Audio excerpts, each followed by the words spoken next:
Good morning, guys. I'm going to introduce you to my little baby. Oh, this is my kitten Squeak.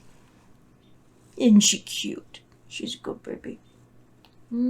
She was rescued off the streets by somebody else who lived here for a while, and then she stayed with us because we love her. And she is so soft. She's the softest kitty you ever saw in your life. So, yes, this is Squeak. Her legal name is actually Buttercup, but she doesn't meow. She makes this squeak sound, and so I started calling her Squeak, and now I'm covered with cat hair, but wanted you to meet my little baby here.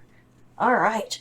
And we'll see if she's a good girl or if she's going to be loud and squawky because she's saying look at this. It's my lunch in an hour and 15 minutes, but I want it now. All right. So anyway, she might be a pill. Oh, there goes her little tail. And she might interrupt this. So we're gonna have to see what happens. Anyway, hi, I'm Miss Tyler, and welcome to this week's episode of Context for Kids, where I teach you guys stuff most adults don't even know. If this is your first time hearing, or if you've missed anything, you can find all the episodes archived at contextforkids.podbean.com, which has them downloadable, or at contextforkids.com, where I have transcripts for readers, or on my Context for Kids YouTube channel, where I now post slightly longer video versions. Parents, as usual, all scripture this week comes from the MTV, which is the Miss Tyler version, and that's the Christian Standard Bible tweaked a bit, or sometimes a lot, to make it easier for kids to understand the content and the context without having to read an entire chapter or even whole book of the Bible every single week. So this week we're in Genesis, again, still in Genesis 15, so these are verses 7 through 11. God also said to Abram, I am the Lord who brought you out of Ur of the Chaldeans to give the land of Canaan to you. But Abram said, Lord God, how can I know that it will belong to me? God said to Abram, bring me a 3-year-old cow, a 3-year-old female goat, a 3-year-old male sheep, a turtle dove, and a young pigeon. So Abram brought all of these animals to God, cut them in half, and laid the pieces opposite each other, but Abram did not cut the birds in half. Birds of prey came down on the dead bodies of the birds and animals, but Abram kept chasing them away. If you're scratching your head, you aren't alone. I mean, what the heck did Abram do that for, in the middle of the night? Is he just trying to attract every wild animal, bird, beast, and insect within 20 miles? Now, you know the answer if you read my Covenants curriculum book, but if you haven't, then you actually aren't that much more confused than a lot of Bible scholars were just 150 years ago. I talk about, those cuneiform tablets a lot. And those are the baked clay tablets that saved important writings from the time of Abram and Sarai. Well, something amazing was discovered in one of them that changed the way that Bible scholars read Genesis 15 forever. In them, they found proof of a special kind of covenant where two people or two countries made a very important commitment to each other. They would actually take farm animals, kill them quickly, and then they would actually cut them in half and place the halves apart from each other so that there was like this path down the middle. And no doubt there was a lot of blood involved. And after they'd done this, they made their agreement and walked together between the rows of dead critters. Of course, I'm getting ahead of myself about why they did that, because that's for next week, and that's also why next week is going to be a huge lesson about what Jesus did for us and why this was the very moment that God decided to promise it to Abram. That's the why behind God telling Abram to get those animals, and the why about Abram knowing what to do without being specifically told. This wasn't strange to Abram. This was how people during his time made the most important promises of all. And no one did it unless they were very, very, very serious. But I want you to remember that Abram is still having a vision where he can see the word of the Lord. The vision isn't over. No one else can see what's going on. I mean, people would have totally noticed him up in the middle of the night cutting and hauling around critters. But let's go back to last week's lesson real quick. The word of the Lord had come to Abram in a vision inside his tent at night, and then took Abram outside to look at the stars? But why? Because God was promising Abram that he would actually be the father of a baby at last, and that he wouldn't have to worry about adopting an adult like Eliezer of Damascus to take care of himself and Sarai when they got older. And not only that, but someday Abram's descendants would be too many to count. And Abram believed God, and that changed everything in their relationship. In fact, it's the reason why God makes this strange announcement. I am the Lord who brought you from Ur of the Chaldeans to give you the land of Canaan. And the first time I read that, I was like, is this supposed to be news or something? Well, of course this is the same God, but why is he even bothering to say it? Well, there are actually a few important reasons. Do you remember Abram and the king of Sodom? Abram wouldn't take any of the loot from the battle because he didn't want to make it look like he'd gotten anything from anyone except God. And that was an important step up in his relationship with God, trusting God to give him everything he needs and wants. And now that Abram also trusts God to give him a baby, God's making an important statement about who he is, and it isn't something that Abram would have just assumed or taken for granted. In the ancient world, people believed in a great many gods. Not only did a single person have many gods that they worship, but they also believed that different countries had entirely different gods in charge of them. The Egyptian sun god Ra was not the same guy as the Mesopotamian sun god Shamash, or especially the Hittite sun goddess Arina. They did the same job, but they each did it differently, and they were more like people doing the same job in big factories for entirely different companies. Let's say that Arina is putting ice cream into cartons for Ben & Jerry's in Boise, while Shamash is also putting ice creams in cartons, but he's doing it in Pittsburgh for Haagen-Dazs. And Ra is doing the same thing in Orlando for Breyers. Same job, different people, different places, different ice cream. Like different kings and queens of different countries. That's how the whole god and goddess thing worked in their brains in the ancient world. It wasn't until the Greeks came along over 1,000 years later that they would convince people that everyone had just been worshiping their gods all along. And so when God called Abram, he never told Abram that he was the only God there was. I mean, that would have made no sense at all to Abram or anyone else. Gods and goddesses were how they explained everything that happened in the world. God also didn't tell the children of Israel that he was the only God either. What he said to Abram and Isaac and Jacob and Moses and the others was that they needed to follow him and only him, and not to get in his face with other gods.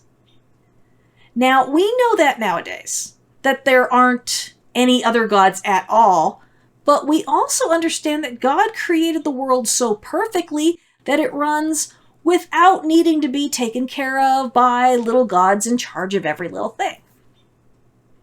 The sun doesn't need any help doing what it needs to do, and no one needs to open windows in the sky to make it rain. God is a master designer and builder, and it all just works. He doesn't need any help at all. By the time of Jesus, they understood this, and even a lot of pagans were beginning to figure it out. But there are still many people today who believe that there are many thousands of gods. Not because they're silly or aren't smart, but because that's what they were raised to believe. So when God tells Abram, I'm the Lord who brought you from Ur of the Chaldeans to give to you the land of Canaan, he's telling Abram that he's only been dealing with one God this entire time, and not many. And that might have surprised Abram. In Abram's world, the same God who would give people land wouldn't be the God who blessed their livestock or gave them children. But the God who did all of those things for Abram and protected him while he traveled was just one God. Now, we think that's normal, but Abram didn't. That's one thing. God is telling Abram that he is Abram's one and only source for everything that Abram needs. And if you've ever read about the giving of the Ten Commandments, what God tells Abram sounds a lot like what he said to Moses. I am the Lord your God, who brought you out of the land of Egypt, away from the place where you lived as slaves. And that's very important because when God said that to the children of Israel in the wilderness, he was making a covenant with them, a forever promise and agreement to be their God no matter what. In fact, whenever God says, I did such and such for you, he's calling them back to remember that he is their God and they are his people, and they'd better listen carefully and obey him. Just like with Moses and the children of Israel at Sinai, God's going to make a covenant with Abram, and this is his introduction to it. Abram understands this because it was an important part of his world, and even though he's been trusting and obeying God since Genesis 12 when he left his family, now God's finally going to bless Abram with a forever promise that can't be taken back. And so when Abram asks God, Lord God, how can I know that it will belong to me? Well, it might seem as though he isn't trusting God, but the truth of the matter is that Abram is asking for a permanent promise and a forever agreement between the two of them. Abram isn't just asking God to swear like a pinky promise that he isn't lying.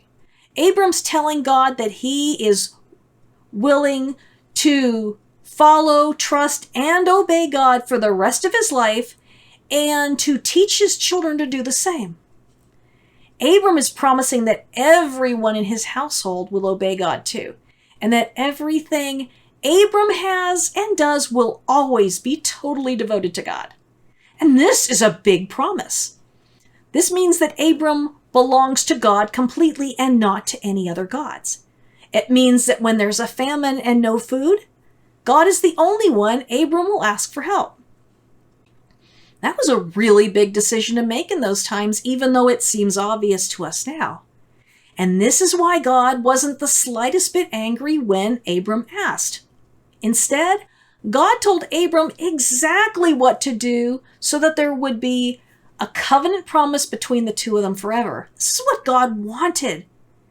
And remember, even though Abram is still having a vision, doesn't mean that this isn't absolutely real. Abram would have been so excited about this. After all, gods in his world didn't do anything like this with humans. They did what they wanted, when they wanted, and they lied and broke promises. And who's even to stop them or hold them responsible or punish them for it? The gods they believed in were just as bad as humans, and even worse because they had like superpowers. They couldn't be trusted. So when Abram believed God and trusted him, that was a really big deal. Only a completely foolish person in the ancient world would trust one of the gods of the nations. They were messed up, selfish, cruel, and not always the most intelligent beings in the universe. Now, God credited this belief to Abram as righteousness because it meant that Abram was believing that our God is entirely different than the other gods worshipped by the nations. That was a huge compliment, by the way. God doesn't force us to believe him, but he does spend a lot of effort to prove to us how wonderful and trustworthy he is. And now Abram trusts God so much that he wants to be with him forever instead of just trying to keep him happy while avoiding him, which is how the other gods were worshipped. And so God told Abram to get all those critters and to cut them in half and to make a pathway between them, and Abram waited for God. Because the whole point of this kind of thing was for the two of them to walk through the pieces of the animals together. So Abram was waiting for God to make the first move. And he waited and waited, and then the birds showed up to try and eat the critters. You can't blame them. Abram kept shooing them away, and still he waited and never gave up. What was going to happen next? Will God show up as a person and walk through the animals with Abram? Will they say to each other, if either one of us breaks the promise between us that the land of Canaan will belong to Abram, may what happened to these animals happen to whoever breaks the promise? Abram certainly didn't want to be cut in half. That was Abram's half of the forever promise. But as to what happens, we'll have to talk about that next week. Now, the prophet Jeremiah talked about another time when God's people made this exact same kind of promise to him and how seriously God takes promises like this. It happened during the days when King Nebuchadnezzar of Babylon was attacking the city of Jerusalem. You see, the rich and powerful people in Jerusalem were holding their own people as slaves when they were forbidden to do that. It wasn't allowed. God allowed the very poor people to sell themselves as slaves for only 6 years so that they could survive when they were going through difficult times. But they had to be set free on Yom Kippur, the Day of Atonement, after 6 years. They weren't really slaves, but more like hired workers, and they couldn't be treated badly because they were God's people. God had freed them from slavery to the Egyptians, and no one was allowed to ever make them slaves again. But the people had become terribly wicked, and they'd filled God's temple with idols, and they were worshiping the gods of all the other nations along with, the sun, moon, and stars too. They no longer cared about God or about his covenant with them, and they were even worse than the nations around them. So God was going to kick them out of the land of Israel to teach them a lesson, so that they would come back and obey him like Abram did. God had spent many hundreds of years warning them and pleading with them to do what was right and to love him and one another, but the more he blessed them, the worse they got. But when the people became terrified of the Babylonian army, they decided to make God a promise that they would release all of their Jewish slaves. All of the leaders and rulers and government officials and everyone who had Jewish slaves took these animals and they cut them in half, just as Moses did in his vision, and they walked through them and swore to God that they would set all Jewish slaves free. And they did this at the temple of God, in front of God.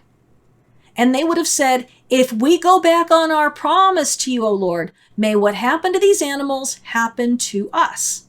And they set their slaves free, and God heard them and made Nebuchadnezzar and his army go away because he was very happy that they were finally going to do what was right. But when those little stinkers felt safe again, they went back to where their former slaves were living and forced them to come back and serve them all over again. And this is what God told the prophet Jeremiah to say to them. I made a solemn covenant, a forever agreement, promise to your ancestors at Mount Sinai after I saved them from slavery in Egypt. I said, if anyone is poor and has to sell himself to you as a slave, you have to set him free after 6 years. But they didn't obey me, and in fact, they ignored me. Today, you turned away from being evil, and you actually did what I wanted you to do, and it made me very happy. You set your brothers and sisters free from having to serve you as slaves, and you even did it in my house, in my temple.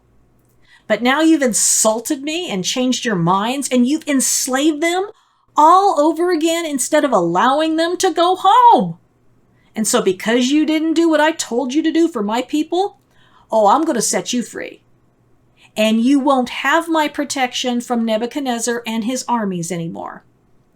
People will be so shocked by what is going to happen to you when I let you get treated like all the other places he's conquered. And for the people who were the ones who cut those animals in half in my temple and swore to obey me, they'll be treated just like those animals by the Babylonians, and I won't do anything to stop it. The Babylonians will kill some, and they'll make slaves of others. I am calling the Babylonians back from where I sent them, and they will destroy everything. Wow. God doesn't like slavery or any other way that people hurt each other. He hates it when the rich and powerful take advantage of the people who aren't. And everything happened just like he said it would. But God took care of the poor and those who had been used and abused as slaves. In fact, when the Babylonians finally took over the city and burned it to the ground and captured all the leaders and took them away to Babylon, they left the poor on their land to farm it and care for it. So the rich lost everything and the poor got to keep it. The leaders never saw their homes again, while the people they had forced into slavery never had to leave God's land at all. When God did that, he was sending them and also all of us a strong message that even when we don't keep our promises to do what's right, he will. The rich and powerful didn't set those people free, but God sure did. It was promised in his very own temple that they would be released, and so God himself had to make sure that it happened. Pretty cool, eh? Now, of course, Abram would have been deeply ashamed if he knew how wicked his descendants would become, how cruel and how completely they became like all the people in the nations around them. Abram originally came from Babylon himself, before it was even called Babylon. He knew what those people were like, and now Abram was living among the Canaanites. When we get to the book of Leviticus, and even later on in Genesis, we're going to find out what those people did to each other and how differently God's people were commanded and expected to live. God wasn't asking them to do anything particularly difficult, except to trust him and to only be good to one another. It's when people stop loving God and each other that all the problems happen. And it's wrong to hate people who don't know any better, but we have to make sure that we don't start thinking that the selfish and cruel things people do to each other are okay just because they're normal. God is incredibly forgiving, and we see that in how he treated the Israelites even when they were becoming more and more wicked. He still loved them. He still tried to get through to them with his prophets. He sent them signs and wonders to get their attention. Sometimes he let their enemies defeat them so they would remember how much better things were when they were obeying God. It's not that much different than what good parents do when their kids are in trouble. Sometimes we have to punish and give consequences, and sometimes we have to step back and let bad things happen so that our kids will learn from experience not to do certain things. Some of the hardest times in my life have been when my kids haven't been behaving like they should, and sometimes they've gotten into huge trouble. And when that happened, I didn't try to get them out of trouble. I had to help them learn how to live with the trouble they'd cause, or to fix it, and try to make it right again. But I never hid what they'd done because I knew that if they didn't learn their lesson, that they would do even worse in the future. God has to do that too. We need God to guide us and not protect us all the time. Of course, he really does protect us a lot, but when we do things that are really wrong, he has to let us pay the price for it, Not only so that we learn not to do it again, but so that the people around us can learn too. Abram got kicked out of Egypt during a famine because he lied. Lot lost everything when Sodom was destroyed, even though God did save his life. Jacob and his mother Rebekah suffered because of the lie they told Isaac, and they were separated from over 20 years for each other.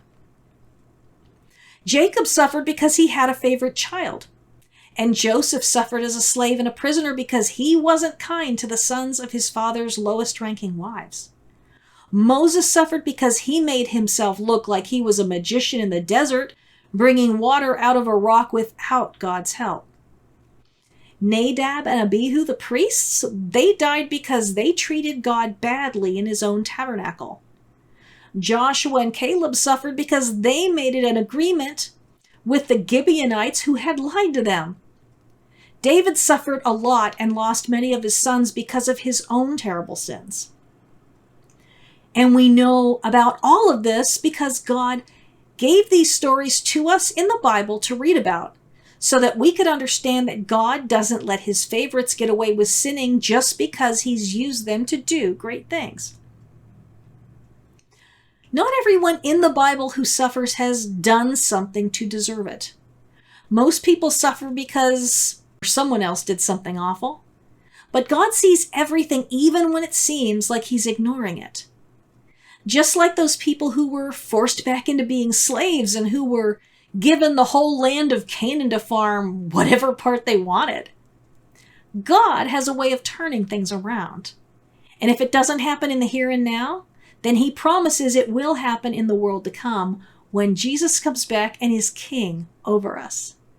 People who had it good here and hurt others will not even be allowed into God's holy city.